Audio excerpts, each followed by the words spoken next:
আপনার পরিচয়? কারিগর, মাটির দুনিয়ার সেরা কৃষক বদির গাজী। কেমন আছেন স্যার আপনি? স্যার বসেন বসেন প্লিজ।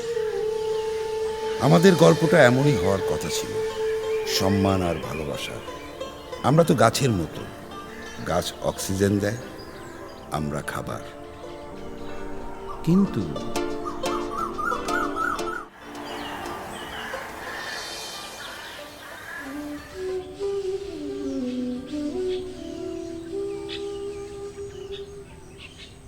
কি মজিদ ভাই, শুয়ে রইছো কেন? কাজ কবে শুরু করবা? হাতের যে অবস্থা রে ভাই, কেমনি কি করব? কেন দিন পাও নাই?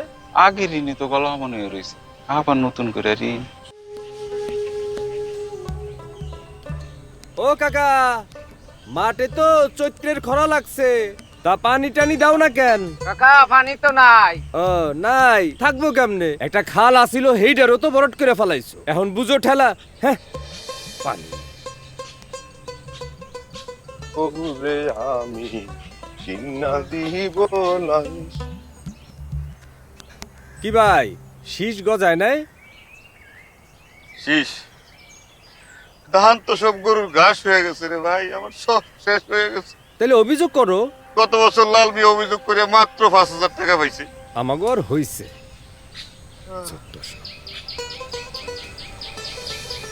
গফুর ভাই তো পথে বসে গেছে।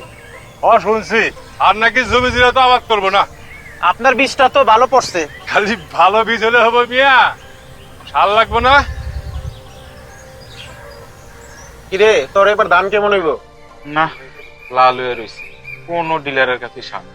বুঝো না, ওরা এবার বেশি দামে বেচবো। থাক, ম্যাচ গরম আছে।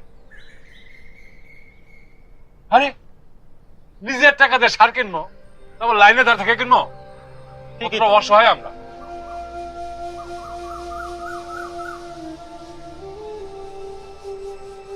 আকবর, হ্যাঁ ভাই, ফলন কেমন হইলো মনে হয়? ফলন তো ভালোই হয়েছে, এখন দাম পাইলেই হয়। সার কিনিতে হায় আর বীজ কিনি ডলারে।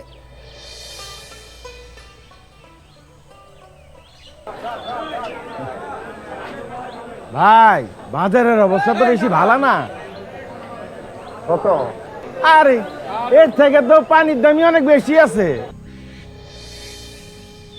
সবারই সব কিছু হয়, আমাকেও কিছু হয় না। আনোয়ার গাজী তো জমি জিরা ছেড়ে ঢাকায় গেছে গা, গার্মেন্টসে কাম নিছে। কামলা কাম লইলো বালা, বেতন তো ঠিক মতন পাওয়া যায়। হাজিরা কমার সম্ভাবনা।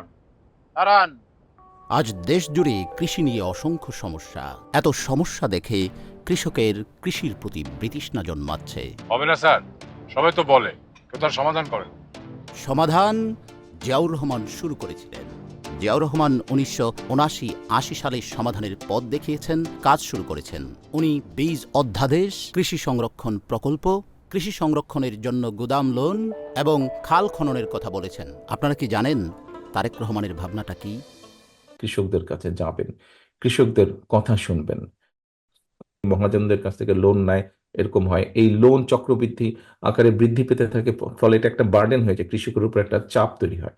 সেটি না হয়ে আমরা যদি সরকারের পক্ষ থেকে যদি কৃষি বীমা তৈরি করতে পারি, ওই যে একটা ঋণের চক্র তৈরি হয় কৃষকের মাথার উপরে, সেটি হয়তো আর করা সম্ভব, সেটি হয়তো হবে না।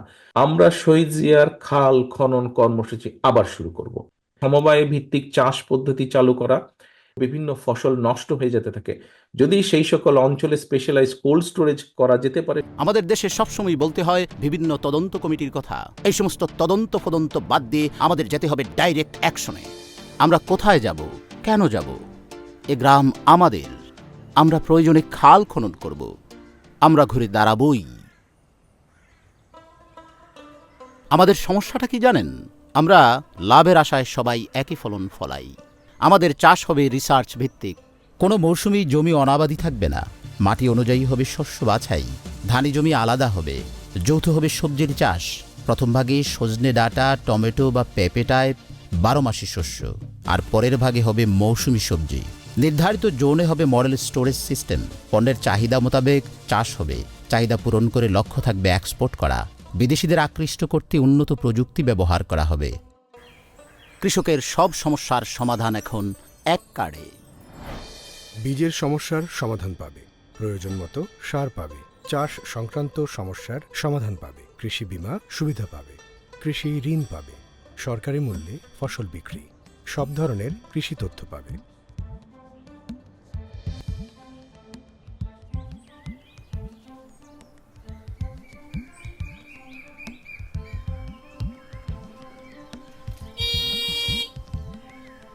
আসসালামু আলাইকুম। ওয়ালাইকুম আসসালাম। স্যার আমি সিটস অ্যান্ড কোম্পানি থেকে আসছি। নো স্যার, বাংলায় বলেন। না স্যার কি বলেছেন? জনাব, বাংলায় শুনতে চলেন। জি চলেন। আমাদের বীজ কিন্তু মানে খুবই উন্নত এবং পরীক্ষিত বীজ। স্যার আমার সারটা নেন স্যার। স্যার আমার সারের ফলন অনেক ভালো স্যার। স্যার সরকারি রেটে দিব স্যার। আমাদের বীজটা খুবই উন্নত, খুবই ভালো। আপনার বিলিং সিস্টেম? স্যার জনাব আপনি বলুন। ভালোই তো হয়েছে, আবাদপাতির কোনো ঝামেলা নাই, মালপত্র বেচা কেনার কোনো ঝক্কি নাই, কার্ডের মাধ্যমে ন্যায্য মূল্যে দামও পাই। ধন্যবাদ।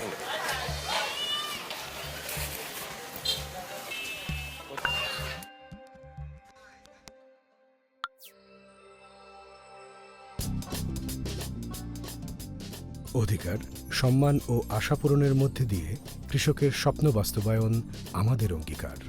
বাংলাদেশ জাতীয়তাবাদী দল।